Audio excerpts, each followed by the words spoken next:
This is Chisako. They both drew my VTuber model and rigged it. I feel like not many people know what goes into making VTuber models, so I went out of my way to interview my very own creator to uncover some of the truths behind working for a newly formed industry. Alright, so how did you find out about VTubers? The way I found out about VTubers, it was a lip combination of like Hololive VTubers. It was this one, to be specific, Corone. Corone was the first VTuber I met. Then I came across how to become a VTuber, and my very first model was actually based off Corone's like looks, pretty much. Actually, I actually didn't make my very first model. I actually commissioned it from someone, and yeah, that's the way I found out about VTubers. Oh damn! So you're commissioning even back, what was it, 2020? Yeah, I think it was around that time. Yeah, I actually commissioned this one artist who's now on IV. It's called Katlumi. Yeah, he made my very first model. The showcase is still on YouTube, I think. It was so hard to find VTuber, like people who did that at the time, especially for an affordable price. Yeah, like, Katlumi was very affordable at the time. Like some things were really affordable and some things weren't. It's a lot more up and down back then. I feel like nowadays it's a lot more consistent. You can find a lot of people in each price range. Quality varies, but generally the quality is a lot more agreeable. But back then it's like it was Wild West. Why did you start deciding to take commissions for this scene in particular, the VTuber scene? Okay, so when it came to me making my very first model, I actually started making scuff models, which didn't look this way. They were a hell of a lot different. I used to they basically looked like puppets. They just moved like side to side, like just like this. And that was my first approach. Now there is like one reason. It's just that I saw a business opportunity and I wanted to I was like, okay, this can work. I started off with at a very low cost of $45 at that time. I made a lot of those models and I still have some of the files somewhere. 45 for a chibi, pretty good. Yeah, that's but definitely they were very, very simple and way more scuffed than these ones. Yeah, but I mean, like, it's funny how you're like, yeah, I sell scuffed models, but nowadays my scuffed models are like nowhere near as scuffed as they used to. I'm like, what? This is a scam. I wanted like the stick man. How dare you? Yeah, I started out with like the puppet models, but I didn't start doing like quote unquote serious works till 2022, I think. What are some pros and cons to streaming your creation process as opposed to just working on it without any extra tension?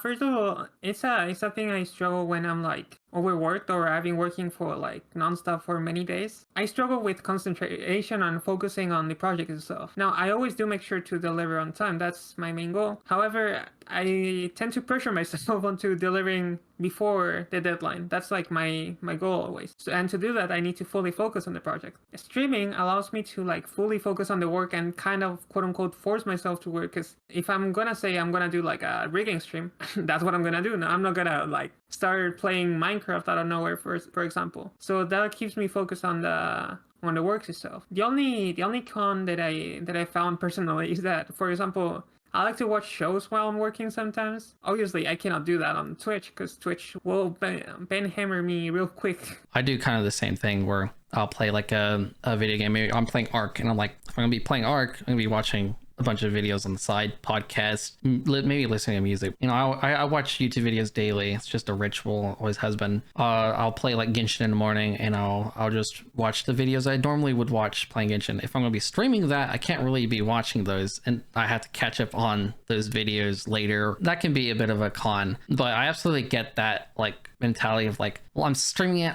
I can't say no. I mean, I technically could, but that would be like kind of against the point of why I decided to stream today. If I stream it, I can get myself in the motion. And then you often find out that the little bit of banter with the chat on the side kind of keeps you in check, keeps things a little bit more fresh. So you're enjoying the process more and it kind of reassembles your brain to thinking, making models, reading chat, good, me want to do more.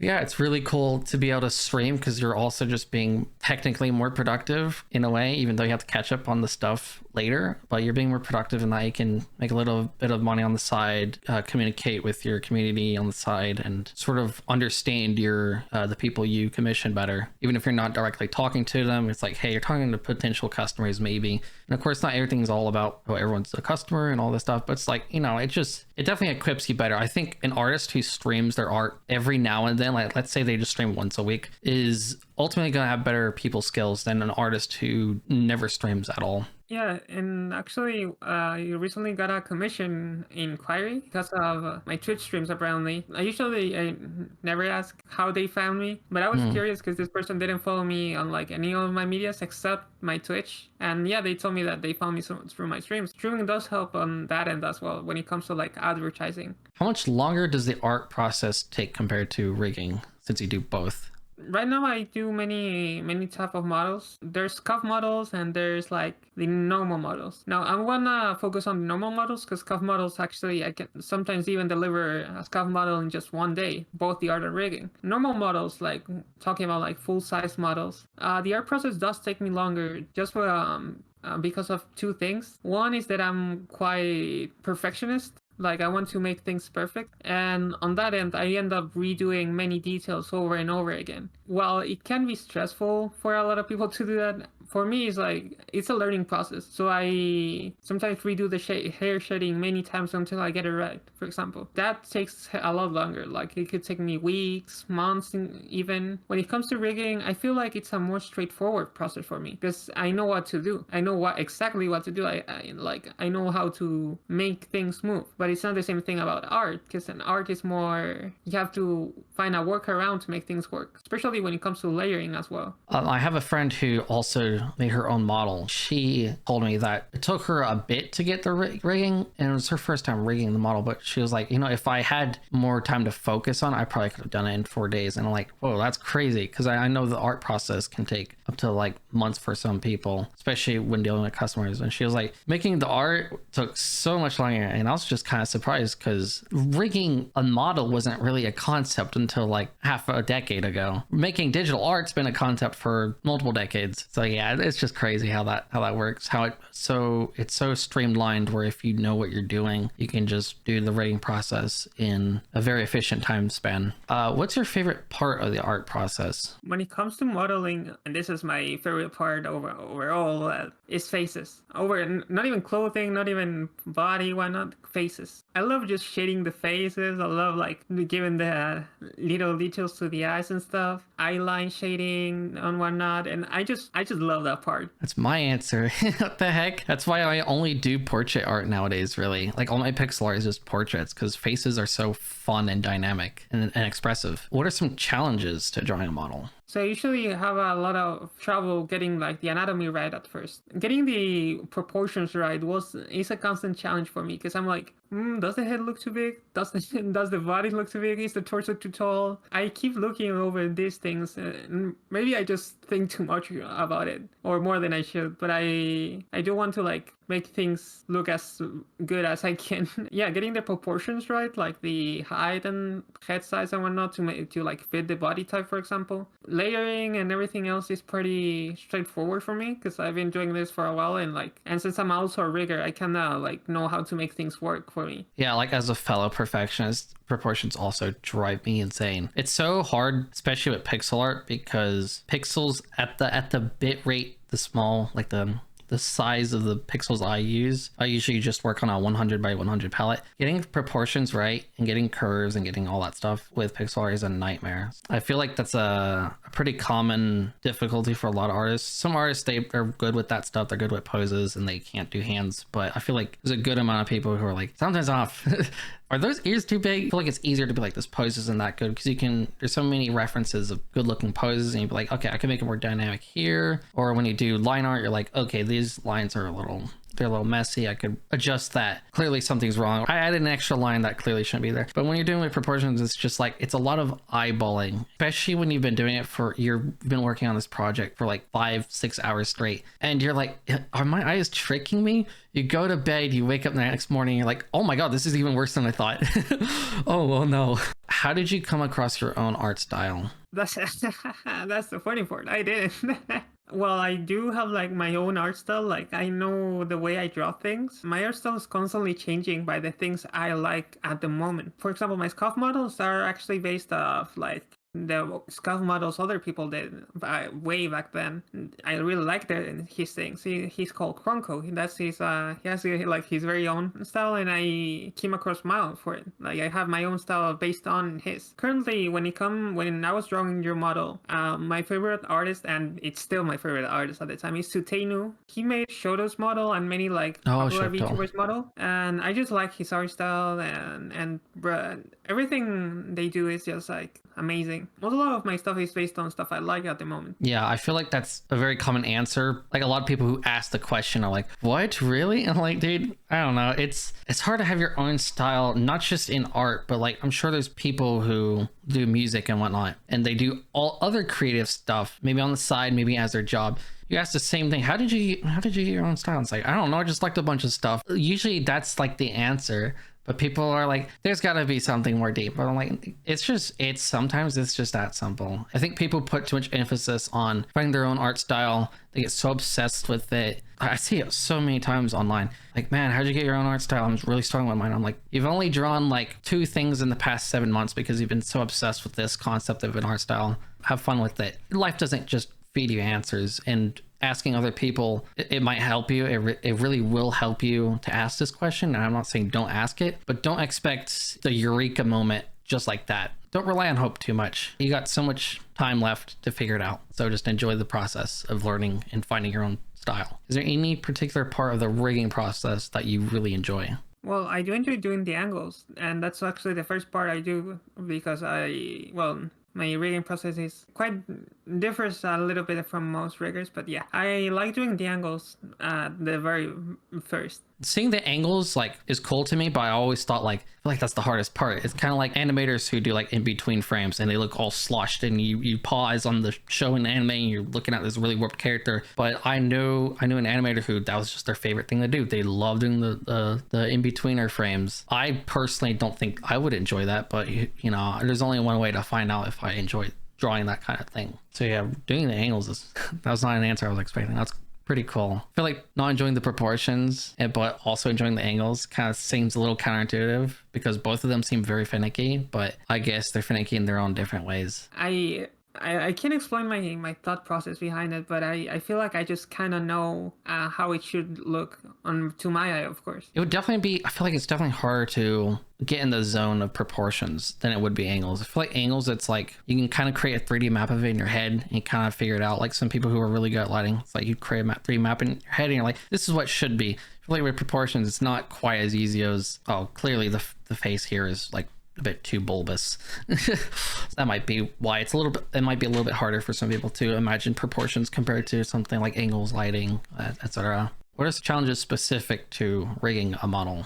The part that takes me the longest and it's the hardest part for me to do is actually the mouth. Whether or not it's like a vibrator mouth, a normal mouth, any mouth, that can be quite challenging on its own. The reason why that is because when you're doing mouth rigging, the mouth can look a little bit like weird in certain mouth shapes, like very unpolished per se. Now, usually most people don't notice these details because the mouth tends to move like very fast. So it's not noticeable. But for me, I feel like someone will notice that part. So I try to make like each mouth shape perfect on each single keyframe, which kind of takes me a while, honestly. I guess an animator would have a similar answer. So when it animates, because like getting a mouth to do all the lip flaps in the right way, especially to people who were like big into the 2018 Storytime YouTube animation channel thingy, like they took the longest getting the mouth flaps to be in the right position. It's a pretty tedious time. Even if you get like the mouth flaps in the right position, it's very easy to second guess yourself and be like, is that really what the is that really what that sounds? is going to look like with this mouth, especially if you have like a very different mouth. Like the mouth on my character, it's just like two little lines, kind of. Like some people, they don't usually work with like a more feline mouth. They're usually maybe more used to working on just like human mouths, or it's something that changes a lot in style that people don't think of. Usually the first thing that comes to shove when someone thinks of what part of this face stands out the most, it's always the eyes. The eyes are always going to be something that stand out. You see so many eyes in anime and they're so known to be like, oh, they're unrealistic, they're bigger than anything. And you know, it's probably the most critiqued part of any design, any VTuber design that people like subconsciously think about, but they don't usually think about the mouth unless they are a person who does a lot of lip reading. But not everyone is even subconscious that they're lip reading. Do you have any tips for people who want to get better tracking out of their model, or to make things look more fluid when they already receive their model? First of all, it would really depend on whether or not you have an iPhone or a webcam. Now, I used to be a webcam user myself, so I understand the pain of those who have webcam tracking. My advice for it is, one, have a decent webcam. No, not the best one, but a decent one, and make sure you have very good lighting and nothing that covers your face, whether that's fit, that's hair, whatever. Your face needs to be like clean. But also, if you're a glass wearer, I'm sorry for you. You're gonna have to struggle with it. Yeah, Because that's I am a glasses user myself, and before I got an iPhone, my eye tracking just was very, very like scuffed, basically. And also the other thing is to calibrate your model properly. Now, that will really depend on like your tracking environment or whatever, but you can reduce the intervals of like the parameters, which makes certain lens shapes or mouth shapes or angles to trigger it with more ease and whatnot. That's something you have to look into. There's many tutorials on YouTube to how to calibrate your model in Visual Studio when it comes to limiting the intervals per se. if you have bad lighting, it's like having a bad mouse when you're playing an FPS game. You're not going to use a $5 mouse playing an FPS game if you want to be a competitive, esports player. You're not going to have bad lighting if you're going to use a camera for anything. Yeah, and so as someone who has glasses, I feel like if you don't want to wear contacts, or you don't want to get, or you can't get an iPhone, another tip is change how close your glasses are to your eyes. At least I feel like that helps me. If my glasses are at the very tip of my nose, my Android phone will think that the top of my lens is like my eyebrows or something. If I have it really close up to my face, my eye tracking is actually surprisingly decent because my glasses are thin framed, so they don't have too much of a border, and then the lenses themselves are pretty wide, so it's very easy for my eyes to be seen. It's my eyebrows are clearly sitting above where my glasses are. That also can, if you have good lighting, it can help out a little bit there. Otherwise, obviously getting contacts can help a lot, and getting an iPhone also helps because Android phones and webcams tend to have similar tracking since they don't have the LiDAR or 3D face recognition abilities that iPhone cameras have built in from the 10 onwards. I wanted to talk about parameters because you brought them up. They absolutely make a huge difference. I watched a VTuber named Crazy Chew. They have like a 30-minute tutorial. She just shows you the step-by-step process of what each parameter would look like. So if you have like sleepy eyes, you look like you're always sleepy in the model, you can change the parameters there and it'll have your eyes be more open. Like, or maybe you don't like the swaying too much, you want to tone that down. There's a lot you can do with parameters that people just don't really think of, because it's intimidating as heck looking at first, and then you watch a tutorial and you go one by one and you're like, wow, I should have done that sooner. You can get more out of your model if your face itself is physically more expressive. You're gonna look like a psychopath, but no one's watching your actual face unless you have like your parents watching you disappointingly behind the glass window. But no one's gonna be watching you, so you can get as wild as you want with your face, have your eyes open, and it's gonna feel very unnatural, and your face might be sore at first. But over time, it's just like setting parameters. It's gonna pay off so much. What skills would you like to improve on in the future, if any? Well, both my art and rigging will be the things that I look up to improving. Each single time I start working on a model, I aim to do better. I always look up and learning new things, looking at new details and stuff. For example, when it I was drawing a model. I was actually looking very closely at other people's faces, for example. So I was looking like at the details, what and details they added, how they do them, try to understand why they did it. And yeah, I'm always looking forward to improving my art and rigging as well, like learning new techniques, trying out new tricks and whatnot. Yeah, I mean it's a very straightforward and commendable answer. Like obviously you're gonna want to be good at your craft. Some people it's like, hey, I want to be better at communicating. I'm like confident where I'm at with my art and stuff, but hey, I want to bring out my A game with like marketing myself better or conveying my emotions. And sometimes it's as simple as, dude, I just want to get better at the thing I've been trying to get better at for the past several years. What do you think you do well in regards to commission work? What do you feel like is like your strong suit? Like you are got it pat down. I guess in the commission process, I consider myself quite good at communicating. I've been doing like a lot of scuff model commissions, and sometimes did like daily updates, and that's a comment I've been getting like very constantly. Like that, I'm very good at communicating. I don't like the fact of leaving people on standby. It just makes me uncomfortable, and I get really nervous over it. I don't want them thinking, oh no, Chizuko's such a lazy person. They're not updating me. Yeah, so I was like to give updates constantly. You already talked about this briefly, but is there anybody that inspires you or that you look up to, and sort of why, and sort of how you found them, and that sort of thing? Yeah, came across Sutenu's work through their VTuber works. Like I saw Shoto's model. I just loved every single detail. Like when you look at Sutenu's work, you're like, wow, that looks so awesome. And I look at every single thing they do, like the clothing shading, how like every color matches with everything. Basically, everything has like a tint, so everything follows like one color line, and everything's just awesome. I love Iron Beatrix's work. Hmm. The rigging is just very They're clean, very OGs. polished, just very professional, and I really look up to their works. What goals or values do you have as an artist? Goals as in like, maybe I want to get to this number, or values like I value consistency, that kind of thing. I want to be famous. Look at me. Yeah, my goal is to be Yeah. famous, and I value being awesome.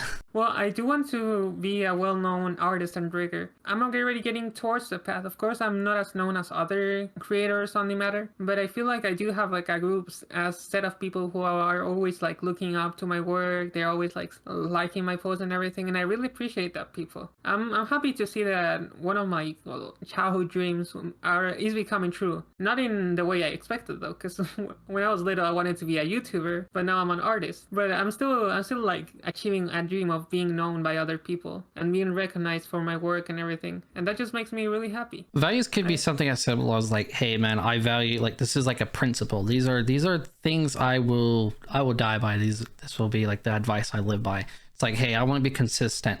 You know, maybe you have like a content creator who streams every single day for years straight. You know, their value is just to be, they just want to be consistent. They want to be that person that people can just, you know, get off of work and listen to. Or it could be like, my values are just to respect others. It could be something as simple as that. Maybe something that's not even seen by others, by the general masses, but it's like everyone that works with me, they only have good things to say because I was just a very respectful person. I value like this value, you know, I didn't like this person, but because I started talking to them and I forced myself to respect them, ultimately it became a self-fulfilling prophecy, and now I really do respect them. Like, my personal value is to make sure everyone's having fun and to sort of like get outside my comfort zone. Well, I guess my value as an artist, and this is more like related to my work as well, and it goes along the lines of me getting better and better. I don't want anyone to say that, oh my god, I had such a bad experience with Hero, bro, he's so mean. I don't want anyone to say that kind of things. To achieve that, I try to make everyone as happy as I humanly possibly can. I don't want people having like bad experiences with me.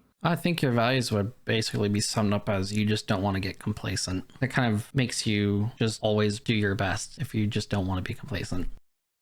I'm glad I got to spend a day with somebody who's brought my imagination along with many others to life. There's a lot that goes into making VTuber models, especially for actual customers on top of that. So if you're looking for somebody to commission, make sure they treat them well, and if you already have a model, give it the best tracking you can reasonably afford. With all that being said, go give Chizuko a follow and subscribe for more content like this.